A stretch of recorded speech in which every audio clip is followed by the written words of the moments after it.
You're listening to Men of Abundance, episode 146, with Tommy Breedlove. Today, Tommy and I are talking about how and why you too can choose goodness. Welcome to Men of Abundance, the podcast for those looking to level up their lives by hanging out with some of the greatest leaders and established professionals in our community, living a life of integrity, honor, and the abundance mentality. Prepare to pay it forward with your host, former Army medic turned lifestyle entrepreneur, Wally Carmichael.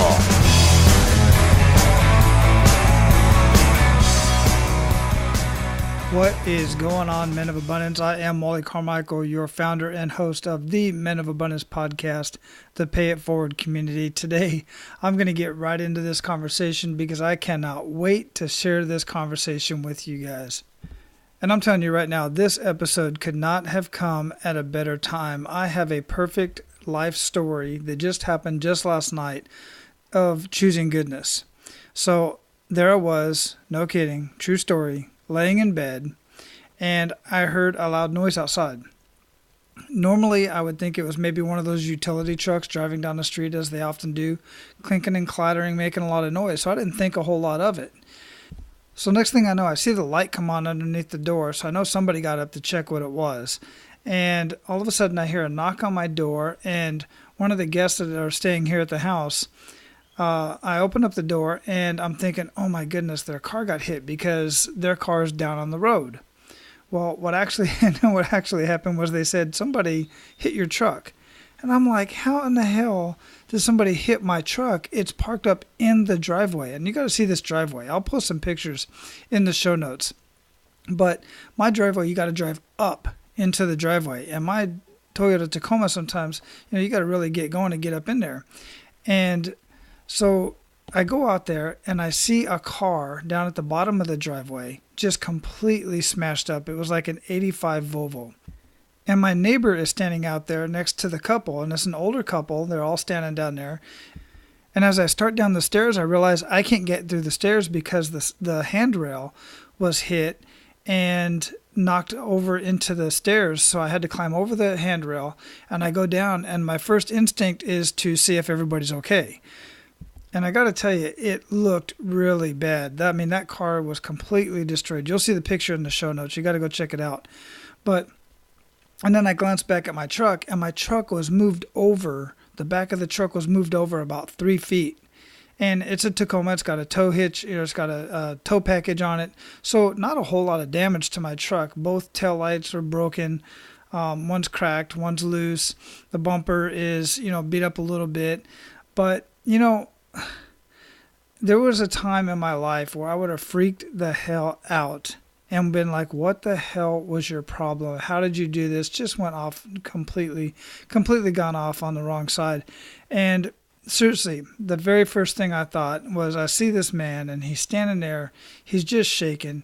I find out later he's in his 80s because as we're standing there and as we're talking to insurance and stuff and we're getting everything sorted out, the insurance company said the tow truck will be there in about 45 minutes. Well, it's cold out there. Yes, we're in Hawaii, but it is a little bit chilly, especially for an older couple in their 80s. They got cold. I was a little bit chilly. So I invite them in, and they bring them into the house. We sit down. I give them offer some tea and coffee, and we have a conversation. What a pleasant couple. Just an amazing couple.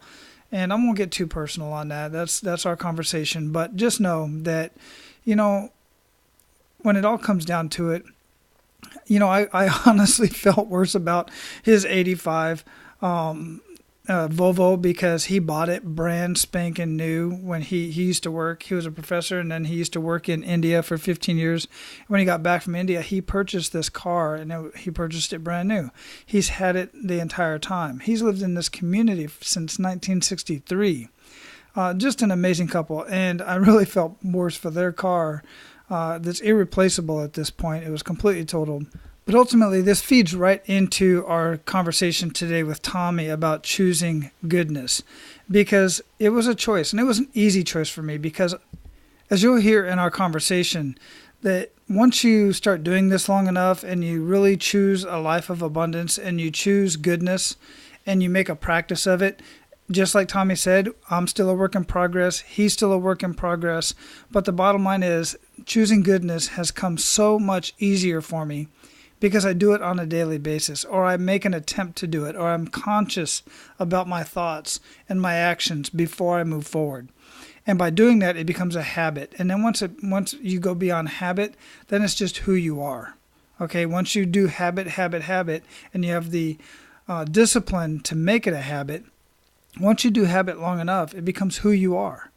And that's at this point, happily, I am happy to see it in action. This is who I am.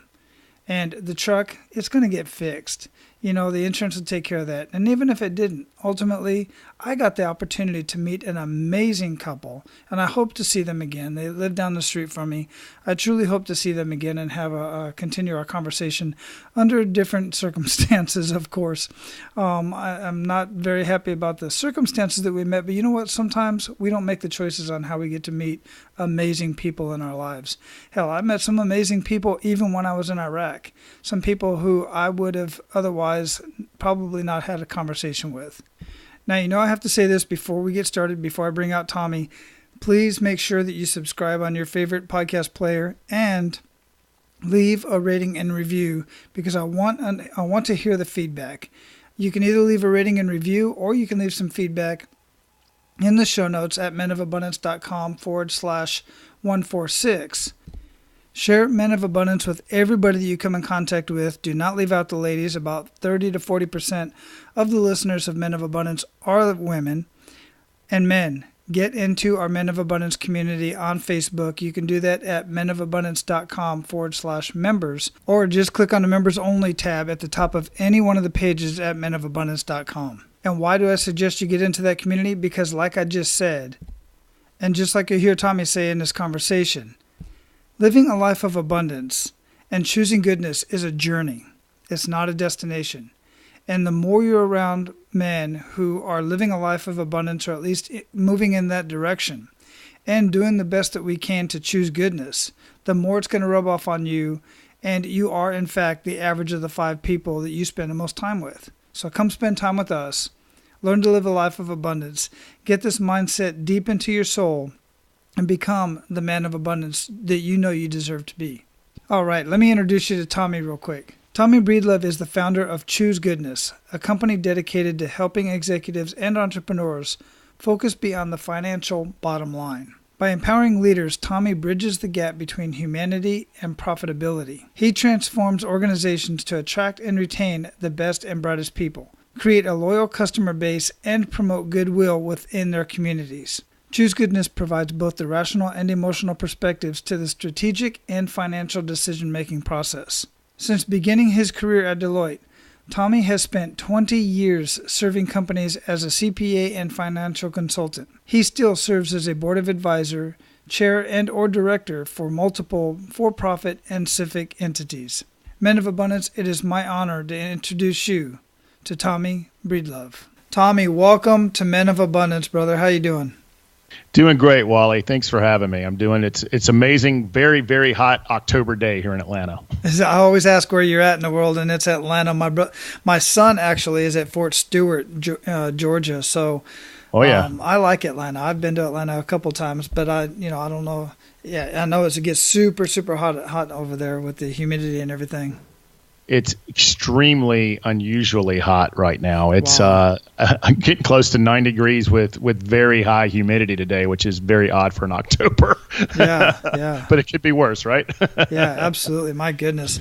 So before we get too much into the show here, I like to start out with an attitude of gratitude, man. What do you have to be grateful for today? I had just for my heart beating and my lungs being filled with air to start with. And I had an amazing lunch with a very like-minded individual today. You never know what's going to hit you in life. And this gentleman and I seem like kindred spirits. He's about 15 years older than me, but I just had an amazing lunch with a like-minded guy. And we're just out there trying to serve and be better than we were yesterday and help men and entrepreneurs and executives along their path. So it was just a beautiful lunch. So I'm thankful for that, but just thankful to be alive today. Yeah, that's amazing. I just literally got off of a call with another guy who is same thing. Just him and I think so much alike. And I have a feeling that this conversation is going to go pretty much just like that one, based on what I've read about you so far and what Interview Valet, got to give Interview Valet some love, man. Tom Schwab and Karen Schwab and Aaron Walker is even in on the deal over there. And everybody over there at the team of Interview Valet, they connect me with the most amazing people to have these conversations and share them with you, Men of Abundance. It's just amazing. And if you are just happen to be an influencer, have a book or anything you want, podcasting, getting on a podcast is a great way to get your message heard. And if you want to, if you're looking for somebody to introduce you to other podcasts that you just don't know about yet, Interview Valet is the team to do that. And you can find their link in the show notes at menofabundance.com, right in the show notes of this show. And I just reach out to them, man. They're great people. I totally agree. And to take it a step further, Wally, I can vouch 100% for them. I am actually in a formal mastermind group with both of the principals, Wally and Aaron Walker, and they not only talk the talk. You said Wally is Tom. I mean, I'm not in there, sorry, man. Tom, I wish I was. I'm sorry, Wally. I meant Tom Schwab and Aaron Walker, but they not only talk the talk, but they walk the walk. They're fantastic men, fantastic human beings, and I highly recommend what they do. Yeah, absolutely, 100%. So before we got started here, Tommy, I talked a little bit about you, more about what you're doing, not about really who you are. And here at Men of Abundance, we like to get to know the man behind the abundance. So if you would, share something with us, share some more personal information about who you are as a man and kind of work up to what you're doing now. Let's get a little bit personal. Yeah, absolutely. So who I am as a man, and to be very honest, I still try to figure that out every day of my life, and it's been an amazing journey, especially over this past 6 years. So I'll get real personal with you. I feel like I'm on evolution number 3 in my life. I'll start with evolution 1. I was 18 years old, came from humble beginnings, blue-collar family in Southside Atlanta. End up running in the wrong crowd, not working, not being the young man that I wanted to be, and got in a significant amount of trouble and hurt somebody I really cared about very badly when I was 18 years old. And so here I am at 18, charged with 2 felonies, looking at significant prison time, thinking, oh my God, where's my life going to go? Through great circumstances, I ended up not getting charged with those 2 felonies, but being able to do 2 misdemeanors. I did serve time. I was sentenced to 1 year, ended up serving about half of that. But through that process, was scared straight. I was actually taken under the wing. I was 18 years old, skinny white kid in South Atlanta, the youngest guy getting sent to this facility. And luckily, a sheriff's deputy and a former gang member actually took me under their wing, and they were honestly hell-bent determined not to let me become a revolving door into this system. So through their guidance, me being scared straight, I went from jail to a very large financial consulting firm called Deloitte in 3 years. Ended up being the first person to graduate from college in my family, and we're all super excited about that. Because of all that, I was a very ambitious young man, a scared straight young man. I did very well in school, did very well in the large accounting firms, M&A firms. And I just shot through the tops. And there I was at 36 years old, junior partner, big office, big watch, et cetera, sitting at the top of this company, looking at potentially making an equity partner. But I looked behind me, Wally, and just to be honest, I saw just this river of destruction. Not only how I was treating myself, I wasn't living my value systems. I was compromising on so many levels. I was the guy who thought, "Ye who turns the light off last wins." All sorts of disruptive behaviors. I mean, if there's a box of 100 things not to do as a human being, I was checking like 95 of them at the time. So at 36 or 37, it looked like externally that I had it all, but internally I was honestly dying, and I was dying a slow, painful death. So I woke up and said, enough's enough, and went on this personal, emotional, spiritual, and mental journey just to be the man, really rediscover who Tommy Breedlove is as a human being and who I wanted to live, and remind myself of my value systems. And so for the past 6 years, I've been on that journey. And the most amazing thing happened to me at that financial firm. I went from working 80, 90 hours a week down to 30. I started treating people a lot differently through all the skills I was learning, from leadership to balance to mindfulness to just being better than I was yesterday. I went from being one of the most disliked people at the firm to one of the most beloved. I went from principal, which is a junior partner, to international practice leader, to senior partner, to they elected me to the board of directors at 39. And I was doing it in all of the right ways, not the wrong ways. But a calling happened to me at that age. I knew when I had made the board of directors that I need to get out there and serve other executive men or entrepreneurial humans who are ambitious, who love business, who want to be better in their lives, but who are compromising. And it could be something as small as, hey, I'm not going to show up to my kid's ball game tonight because I got this big deadline to do. I want to serve those human beings who feel unfulfilled, lack meaning, who are starting to compromise, and that can be something very small, but it can end up in some disastrous things. I actually had a large disaster happen to a young man I mentored many, many moons ago in the past 2 weeks, and it was just a reminder that I want to work with people who really want to be better in all facets of their life, and who will be better and who will do the work. And you can be the human you want to be without compromising your financial future or all that. And I kind of take a holistic approach to serving those who want to be served, for lack of a better word, Wally. Yeah, I completely agree with that last statement, for sure. I mean, I'll take it a little bit further. Not only will you not compromise your financial future, you will most likely improve your financial future, because in my personal experience, once I made the decision that I was living a life of abundance and decided to start paying it forward, so much more started coming into my life, not just financially, but personally, professionally, and all of that equates eventually to financially. And we don't talk about money a whole lot on Men of Abundance, but I do say that money is not important to live a life of abundance. It is important, though. I don't ever want to say that money is not. Like Aaron, I've had several conversations with Aaron, and he always says the same thing. We don't want to give the idea that money is not important, because it is. But it's not what you need to live a life of abundance, and you don't need it to pay it forward and to help other people out like you are. In fact, there's a statement that I read earlier that says you're bridging the gap between humanity and profitability. Humanity and profitability. That's it. I'm tongue-tied this morning. Yeah, I mean, and I just love that statement, because it really brings it all together. I'm always talking about adding value to other people, and when you can add value to other people, then you're going to ultimately add value to your life as well. You figured it out, brother. And money is a tool. In this society, right, wrong, or indifferent, we have to have it to live. But so many people seek outside of themselves. They seek things or titles or prestige, and all of that usually around in the Western society is all around money. And I'm with you and Aaron. Money is important, but it will not bring you happiness. I lived it. I had it, and I was absolutely miserable. And most of the entrepreneurs or individuals that I mentor, or even the businesses, I mean, they always start with money as the goal, but it never, ever brings them happiness. It never brings them fulfillment. It has to come from somewhere else. It will never. And there's statistics and books that come from MIT to Stanford about the more money you make, the more pressures, and it's never going to be enough, right? We chase this thing called perfectionism and more. But until we start looking at ourselves and seeking true fulfillment from who we are and serving ourselves first and then others, all the other stuff just will come. And so I'm in a complete agreement with you 100% on that, Wally. I've lived it, and that's why I do what I do now. Yeah, and I love it. Absolutely love it.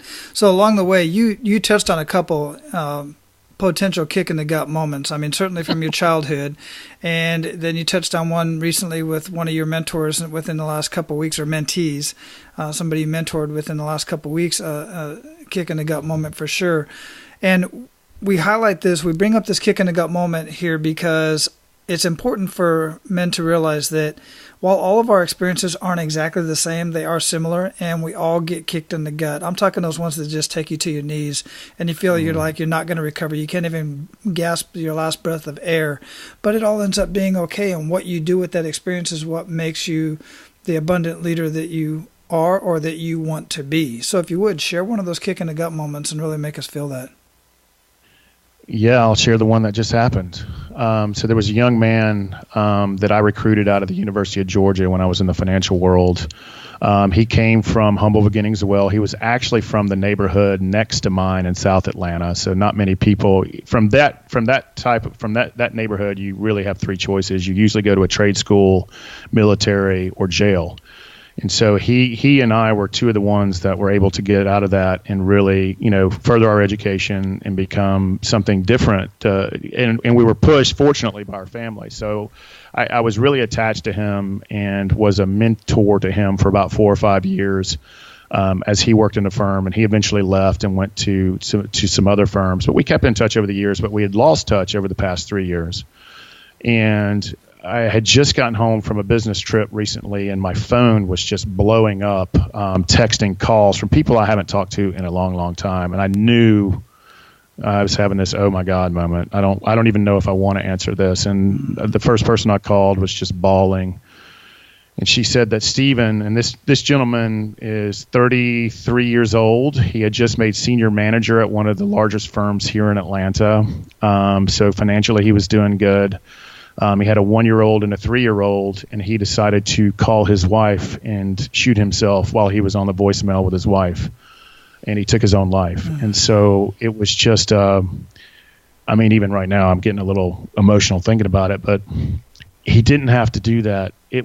And I can't imagine, we put so much pressure on ourselves, and I can't even, it's shaking me up a little bit, but it's a kick in the gut moment. I'm very grateful to have known that young man in my life, and he had so much going for him. He was funny, good looking, but he had lost hope or we run through all these insecurities of our life of not good enough or never going to be good enough, or what if these people really see me for who I am? And he was clearly dealing with something that I don't even understand. But it's tragic, but a reminder of why I do what I do now. And if I can influence one human being to really look within and to become better than they were yesterday, not lose hope, know there's a different way, a balanced way, an abundant way, and a way that you can truly be yourself and live the life that you want to live. It's why I do what I do. But it was a harsh reminder and to be honest with you, Wally, I've been there. When I was 36, I brushed over it, but I didn't pick the gun to my head. And I know I'm probably going way too deep, so forgive me. No, you're good. But I was doing everything but that. I was, constantly compromising my dignity, compromising my values, not being the man I wanted to do. I was checking the boxes on all the vices, and it was just an unconscious way of not believing in myself. No matter what outside success or prestige I had, I was just completely unhappy inside and was always trying to seek outside of myself and not really. So I was that young man.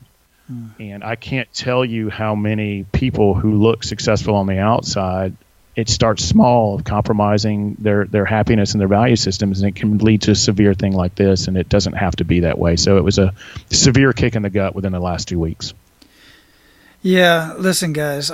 First off, Tommy, seriously, thanks for sharing that. That's very tough to share, and I've been in those situations before.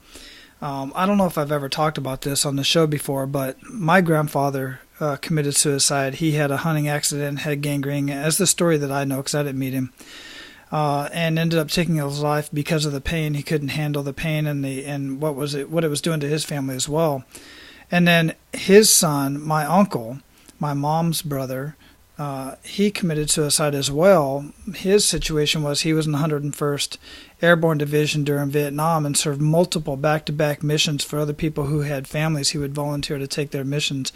Went back to Phoenix and just couldn't handle everything that was going on. There was no such thing, as far as I know, as PTSD or primary stress. Some folks don't like to call it a disorder because it really isn't in my mind. And I'm bringing this up, guys, because it's and I can tell multiple stories since then of childhood friends and military buddies of mine. I've lost many friends to suicide, family members over the years, and I used to have the mentality that how could somebody be so weak and chicken shit? to take their own life and to leave so many amazing people behind. But guys, listen to me right now. It's not about that. You don't know what's going on in their head. Sometimes it's going to happen. There's going to be no clues whatsoever, and you're going to feel guilty for it. You're going to think, what could I have done? And even if you do see the signs and stuff and you try to do something, you just try to get them the professional help that you can. And I feel like I'm on a soapbox right now, but this is such a touchy subject for me.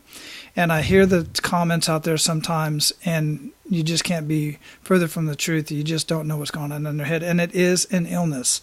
There are some serious issues going on in the mind. Totally agree.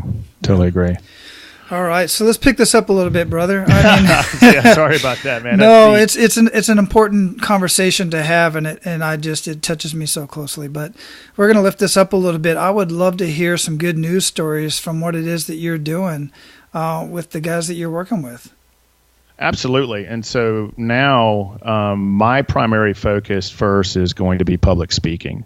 But when I work with, I work with about 90% men, and it's usually some sort of executive coaching, leadership development, or even personal mentoring. And it's about living a balanced, holistic approach to life. And so I take a three-prong approach. Is the first thing I do is really figure out what they want to stand for. And I call it achieving meaning. Aaron Walker calls it building significance. But it really is about standing for something greater than yourself. And what is your highest truth as a human being, as a man, or what other label we want to put on it? So we really take a deep dive to figure out, who they are, not just the labels that we put on ourselves, but who they truly are way down deep.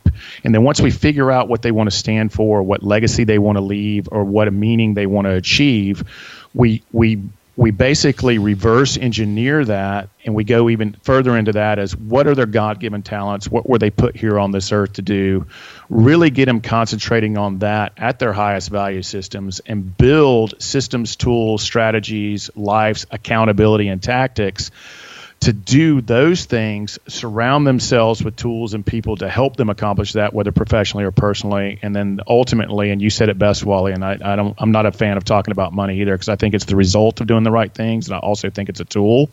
But ultimately, when we get them there, the most amazing things happen, from an abundance standpoint to a financial standpoint to a happiness standpoint to a truly standing for something bigger. The abundance and the monetary success, it's just incredible. I wish I could touch people and just touch them and let them see how this actually happens. If you change your beliefs, you change your actions, and you actually invest in yourself and work on yourself, the most amazing things can happen, from leadership abilities to who's surrounding yourself to things that just appear in your life. It's just fascinating. And so that's what I do. And I not only do it, and this is very serious. I not only do it because I love doing it, and it's more than a calling for me. It's who I am. I believe it's what I was put on this earth to do. But also, it's a journey. Wally, I still struggle. I mean, I really do. I mean, I have these moments of, oh shit, or I have these moments of, am I good enough? Or what if they see the true Tommy? Or fear and scared. And I do still have moments of envy and judgment and all this stew of stuff that we're constantly surrounded by in our media and our news and us as human beings. I still struggle with that. So not only do I invest in myself, and I'm constantly sharpening the pencil on who I am, and from readings to mentors to masterminds to accountability coaches to trainings that I constantly do for myself, but it's all about being better than I was yesterday, putting the pants on, not caring what other people think, and the whole fraternity / locker room / not losing my manhood, but becoming the man I was truly meant to be, and being a mentor and a beacon for others to follow. So I do it just as much for me as I do for them. And this is stuff, as we talked about earlier, not to go back deep, but it's it can be life or death depending on the situations that you're occurring in your life. Wow. Yeah. Everything you said was sounding like I was sitting here talking to myself. That's right, man. I know it would be, man. I'm telling you, because you're in with the same circles, and I'm telling you guys, you hear this stuff over and over and over again, and once you hear it enough times, it's going to sink into your head. And then what you're going to want to do is you're going to want to get a hold of somebody like Tommy or myself or any of the other many men out there, And there are some women doing this too, many women as well. But let's focus with the men that are helping you be the man that you need to be in life. And let me tell you something right now, guys. It's not going to be comfortable.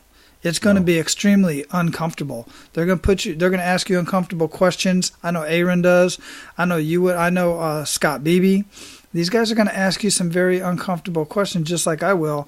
They're going to make you think, and they're going to get you out of your comfort zone and get you to where you want to be. So everything you just said, I completely resonate with, and it's all true from my personal experience as well. Yeah, we're going to make you look in the mirror, and that's the hardest place to look sometimes. And we're going to make you look not only what you see in the mirror, but what other people see, and also what you see down at your soul level. So it's a tough process. It's an important process. It's a lot of work. There is no magic pill. It doesn't exist, and it's just one of those. And it's a lifelong process. But it is. Once it doesn't feel like work to you, it just becomes your norm, and you put these systems, tools, accountability partners in place and have these coaches. It just becomes this amazing, fun journey, and it's never too late to start. I had a mentor tell me one time, Tommy, you spent 36 years walking through the woods to this point of your life. Now you're going to turn around and walk back out. And so now it's just going to take, it takes a lot of time and a lot of work, but the most important investment you can make is investing in yourself, because you can't serve others, whether professionally or personally, or love yourself or love others, truly love them, whether it's business or personal. I know it's a little foo-foo, until you love yourself. And that's the thing, as men, we can't show that emotion. We can't ask for help. We got to be roosters and peacocks, and we got to, we got to be the brightest, smartest, toughest, winningest guy in the room, and that will just lead ultimately to unfulfilled life, and that's unfortunate. Mm-hmm. Yeah, absolutely. And the thing that I find difficult sometimes is reaching out to the guys who don't realize that they can have more in life, and they're not looking for it because they don't realize that they can have more in life. They've been told so many times, or their experiences have been telling them. Have you put any effort into reaching out to some of those individuals? And if so, how are you able to do that? I do. So in my former life consisted of investment bankers, financial advisors, CPAs, accountants, lawyers, that white collar, usually fairly successful financial guy, and they think because the club they belong to or the car they drive. But the way I've been successful is they don't really understand what has happened to me, but I can tell, when we're in a group setting and I'm with all my former peers and, partners in these firms and these big, powerful executive type guys, they like to tease and say, oh, Tommy's going to go out and live in the woods in a teepee and burn a candle. Well, none of that's true. I don't do any of that. But then when we get one-on-one, they're like, hey man, I really like, your attitude's different. You shine, you light up a room. People want to follow you. What do you got? What do you got? And that's when I know I have them. Mm-hmm. But I'm also a big believer, Wally, that the message is there if you want to hear it. Mm. And when you have enough, it will be enough. And when you're tired of compromising either your personal life or your family life, or it's just always about the next big deal or the next conquest or competition, you're going to turn around, unfortunately, at 60 to 70, 80, 90, whenever your time comes, and you can't take any of it with you. And what are all those people, especially the people that you care about the most? And let me be clear, usually when we start this process, I ask people to list the 10 most important things in their lives. And this is true. 8 out of 10 times they compromise the first 4 out of 5. And money is usually like 8, 9, or 10, and it's usually their priority. So it's the most amazing thing that the things we care about the most are the things we compromise first. And if you're willing to stop that and find a better way without compromising your profession or your prestige, because we can keep all that. In fact, it will increase. And I can tangibly show you that in my own life, but it will increase. So the answer to your question is the message is there when they're ready to hear it, and it's enough and enough. And it has to come from a gut feeling, unfulfilled, unhappy, compromise. And compromises can come in very small forms, and they can come in huge forms. And so it doesn't have to always be about power, control, and perfectionism, because at the end of the day, all those are myths anyway. Yeah, absolutely. Absolutely, for sure. So, Tommy, we're at the point of the show where we're going to pay it forward. You ready to do that? Let's do it, brother. Outstanding. I'm in. Excellent. So share 1 to 3 actionable steps that men of abundance can take today. You have to invest in yourself first, number one. And that can mean a lot of different things. You have to be able to do the work, and it's not just about investing in yourself. There is no magic pill, and you have to do the work. So number one, invest in yourself. And that could be as simple as, buying some business books or inspiration books or self-help books, because the message is there for who wants to hear it, and everybody's got different things. Be very, very mindful, and this is probably the biggest advice I can get. If you find yourself and it's hard to, you have to be self-aware. So that first part of what I just said is about becoming more self-aware and understanding that, believe it or not, your thoughts become your actions, becomes your habits. So if your thoughts are of envy, jealousy, judgment, negativity, criticism, tough guy nonsense, where the mask that we wear as men, if you find yourself criticizing or blaming or judging, looking down on people, that's surely a sign that you're unfulfilled and unhappy, because when you're judging others, or you're in a place of envy, jealousy, or criticism, or if you're always seeking outside of yourself the next best thing, the next biggest car, the next biggest deal, I promise you there is no house or car that's ever going to fulfill you. So if you find yourself in that, you got to be self-aware of that, but you've got to surround yourself with like-minded people. And that can be from a family level, from a mentor level, from a personnel level to a friendship level. You've got to be around people who are wanting to be better, who are transparent, honest, who really doesn't care what society thinks. They're just really putting on their pants every day and trying to be better than they were yesterday. So it's really important who you surround yourself with. That would be number 2. And number 3, really work with someone from a mentor standpoint, a coach standpoint, an accountability standpoint, to help hold your feet to the fire, but also give you systems, tools, and guidance. And so really investing in yourself, taking the time to invest in yourself, and spending a minimum of 30 minutes to an hour every day serving yourself first, trying to be better than you were yesterday, so that you can go love and serve others in your communities, your families, and most importantly, your professional life. Or not most importantly, as important as your professional life. So yeah, that would be my 3 tips. That was probably a lot of tips, but it's all encompassing. Oh, that was amazing and very deep. I really appreciate that. And the first one that you mentioned, when you mentioned something about when you're judging others, then chances are you're not where you want to be in life. I think of it like a bully. Bullies are bullies because they're being screwed with at home, or they're not where they want to be in life, type of thing. So, yeah, that's a new one to me, and it makes perfect sense. I dig it.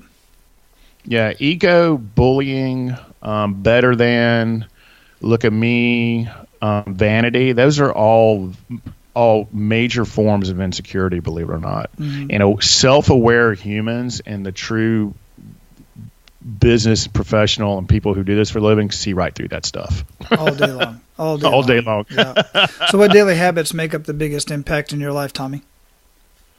So one thing I actually have posted recently on the Choose Goodness website, if you go and sign in, it will give you my daily plan.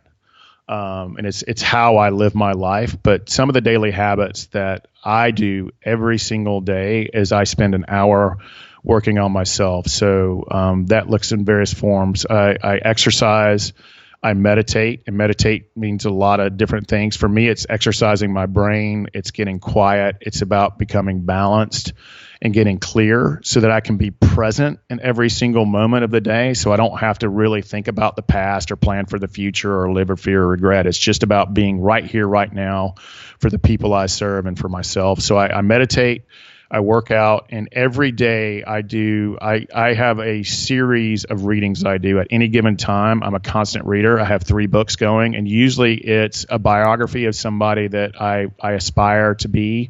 There's usually a wisdom, inspiration, or self-help book in there, and also usually either a classic novel and or a business book. I go back and forth on those. So I read every day. I meditate every day. I work out. And then, honestly, my best daily habit is I surround myself with people I can lean on when I am not living to my highest truth. So those are some of the basic things I do, but there's a lot other about not compromising certain times and family time and who I surround myself with. So I have all that planned that I would be happy to give to people who really want to start it. Yeah, that's amazing. And it all sounds very, very familiar. Right. Yeah, certainly. It's basically the same thing, guys. There's always something that you have to have some sort of a routine, whatever that is. And I recently got out of my routine. I'm regrouping and getting back into a routine because of my lifestyle's changed a little bit. But you have to have that routine to stay on track. That's my personal experience anyway. So speaking of reading, what are you reading or listening to now that you would recommend to our abundant leaders, and why? What I would recommend, there's certain books that I read 2 or 3 times a year. So what I would recommend, I can tell you what I'm reading now, too. I'm actually reading multiple books at the moment. But the books that seem to get the most resonation from my friends, the people who are involved in my mastermind, both the one I'm on and the one I'm in, I would recommend The Big Leap by Gay Hendricks. It's a simple read. It covers a lot of the stuff we talked about today. And this is a very successful human being. And the other one is The War of Art by Stephen Pressfield. Those 2 books they'll change your life if you really read it. And both of them are quite funny too. So it's not like you're reading this heavy stuff. What I'm reading right now is I've got 3 different books going. I study this book throughout every year. So I'm actually rereading for about the 50th time Think and Grow Rich, which is not just about financial abundance. It's just abundance as a human. I'm reading Play Bigger, which is a business book. I'm a studier of business. I love all things business, and I still do a lot of business consulting. And the third one I'm reading right now is, believe it or not, I'm in a book club with my mom. That's awesome. Who's almost 80 years old. And, it's a book club. We do classic novels together, and we've been reading some heavy, heavy novels. So we decided to lighten it up a little bit. So we're reading Huckleberry Finn together as well. Nice. Good book. That's a good one. Yeah, absolutely. Yeah, that's awesome. Yeah. I tell you what, man, we did To Kill a Mockingbird, 1984, A Brave New World. I was like, enough's enough. I need some light in it. What I dig about those older books is the dialect, and it's just amazing to read through that and see the dialect, and you get a sense of what it was like in those times. It's really interesting. Totally. And it's funny, it just reminded me, and the biggest takeaway, if you really want it, is lighten up. Mm-hmm. I mean, everything is so serious. I mean, from the news we read to the media to the social media, we need to lighten up a little bit. Indeed. And have some fun. I mean, not everything. I mean, how many spins around the sun do we truly have? And think about how quick it goes. Lighten up and have some fun. Okay. And so that's something I actually have that written on my board next to me. Lighten up. Actually, it says something different. I'll actually tell you what it says. It says, lighten up and don't be an a-hole. There you go. I love it. No, well, spot on, man. I love it. So what do you feel holds most people back from living a life of true abundance? Fear. Man.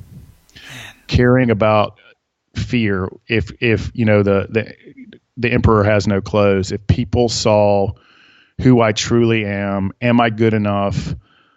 What will other people think? If I really showed who I truly am or who I truly wanted to be, or if I chased that dream, or I really wanted to become, will people really like me? Will my community accept me? Will my wife or significant other still love me? It's fear. And our society is big on promoting fear, and we're also big on condemning people who screw up. And let me just be clear, all organizations and all human beings screw up, both big and small. And so if I put it all out there and I think once you get in a cycle of fear and the not good enoughs, and you start making mistakes and self-criticizing and self-judging and hiding that, it really can cause a cycle of really not wanting to invest in yourself and to put all these different masks on that really aren't you. I think we all have to wear these label and masks. And so I think fear, insecurity, and the not good enoughs, and what will people really think if I put it out there, I think that really holds people back. Yeah, one little trick for you guys.